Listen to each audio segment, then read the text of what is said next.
Welcome back to Sports Edge. All right, so tomorrow the UConn men's basketball team plays SMU. Pretty fired up? Okay, so pumped up. That's the point of what we're going to talk about here. Larry Brown coaching SMU. Well, okay, so that's a little intrigue involved here. But the new conference, the American Athletic Conference, the American Conference as a conference likes to be known, does it necessarily bring home these great rivalries that we were used to seeing when UConn was in the Big East? Well, and it's going to take some time. I mean, I want to see what it's like 5 years from now, if UConn's still in the conference at that point. Well, as of next year, the conference changes dramatically. It changes again, right? And I think at that point, then they're going to get their footing down. But, you know, the Big East, when it first started, you know, there were some rivalries, but UConn, you know, was kind of like in the boat where Houston and SMU are. No one knew who they were. They were an unknown. But look what they've done, you know, over a long period of time. But at least it was regional, though. Yeah. I mean, UConn opened at Houston. What is that? I mean, 2,000 miles away. Yeah. And honestly, I was watching parts of that game going, I could care less about this because it's well, almost, you were one of the few people watching. Yeah, I mean, they had what, 3,000 people at the TV, game. yeah. I mean, yeah. it's just we're so spoiled, I guess, over the years. The Georgetowns, the Syracuse, the St. John's. But now I'm like, part of me is like, this is a question for you guys: should I be as invested in this conference as UConn is? Are they really invested in this conference? Because we all know they don't want to be part of it. They can say whatever they want, but they get it off for someone else, they're going to run. No, I think that's true. I want to go back because I think that's a good point. But you said, you know, when the Big East started, when the Big East started, it wasn't the same thing that this conference is, right? This conference was kind of like, just to your point, Just thrown together. where are we going to end up? So basically, it's Conference USA with a couple of Potluck holdovers. dinner, like everyone bring over a something, couple holdovers from the Big East left in there. The Big East started as a regional thing to get some television revenue coming in. This is not that at all. This is just, okay, these are the schools that couldn't go anywhere else, and I think everyone has this opinion of it.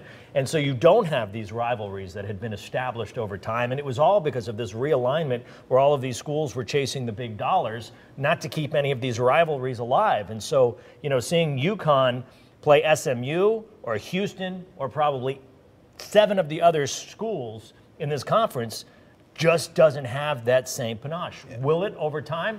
I don't know, because of this regional issue. I hope at some point their non-conference schedule can maybe include a Syracuse, a Georgetown, you know, some of the teams they built these rivalries, Pittsburgh. That would be great down the road if they can kind of relive those, because those will never go away. There'll be great stories to talk about with those. But yeah, it's just all over the place. And UConn, as you said, they're going to take off if they have an opportunity. Yeah, to go if the ACC comes calling or another conference comes, yeah, we all know that. Yeah. And let's be honest, too, this isn't a problem for the UConn women, I don't think, because they play anybody, anywhere. Like Gene always says, we'll play you anywhere, and they play the best teams. But for the men's basketball team and the football team, I mean, the football team had a really bad year this year. So I think a lot of us maybe lost, you know, weren't thinking about who they were playing as much, just the fact they were losing.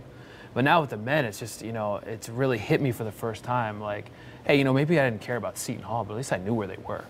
You know, I know where Houston is, and I know where SMU is and all that, but still, there's just something about it that just isn't drawing me in. Even when the Huskies were playing Seton Hall, there was something about these conference games that was a little bigger than a non-conference game. There was something about these conference games that was a bigger deal. Because at some point in the Big East, if you go back, you know, to maybe the Terry DeHare years at Seton Hall, and Ray Allen was at UConn, you know, there was a little bit of a rivalry there. Seton Hall was pretty decent under P.J. Carlissimo. To the Final Four championship game. Yeah, it seems like, you know, there were times where at one point or another there was a rivalry with at least one team in the Big East, you know, whether it had been in the late, you know, 80s, early 90s, or, you know, up recently into, you know, 2010 or whatever it might be.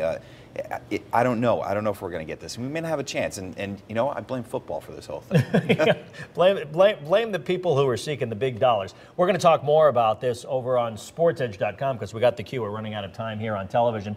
We're going to take a break. John, tell them about your story coming up on UConn women's basketball. Yeah, Stephanie Dolson, Bria Hartley, the 2 seniors on the team. They came in together. They'll leave together, and in between, they've built a nice friendship.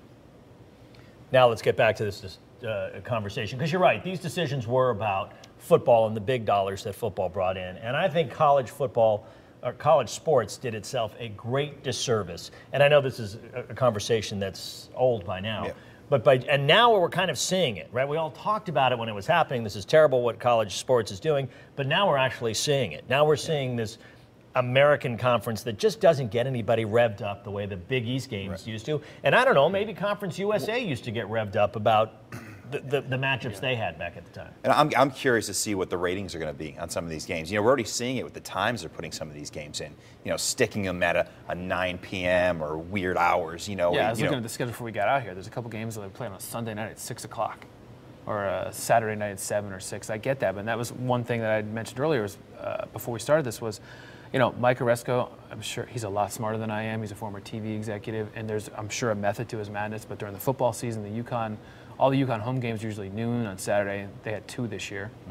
And all these basketball games now at night. How many? I mean, those Saturdays at noon in the Big East, you know, when UConn was playing a team, those were great days in front of a sold-out XL Center. Are as many people going to go on a Sunday night at 6 o'clock? I mean, I don't want to go to a game at 6 o'clock on a Sunday night. Yeah, and you know, when he came in, Oresco, I think the dam had already cracked so much. Oh, yeah. He did the best he could. I still am so upset at the Big East for being, you know, reactive instead of proactive. While everyone else was going out and, you know, they were thirsty and they were making things happen, the Big East just sat back and it killed them. And, you know, the football, I was just looking before we came out, you know, they had 5 teams go to a bowl game this year from the 10-team conference, and 2 teams are coming next year. Tulane and East Carolina played in bowl games as well.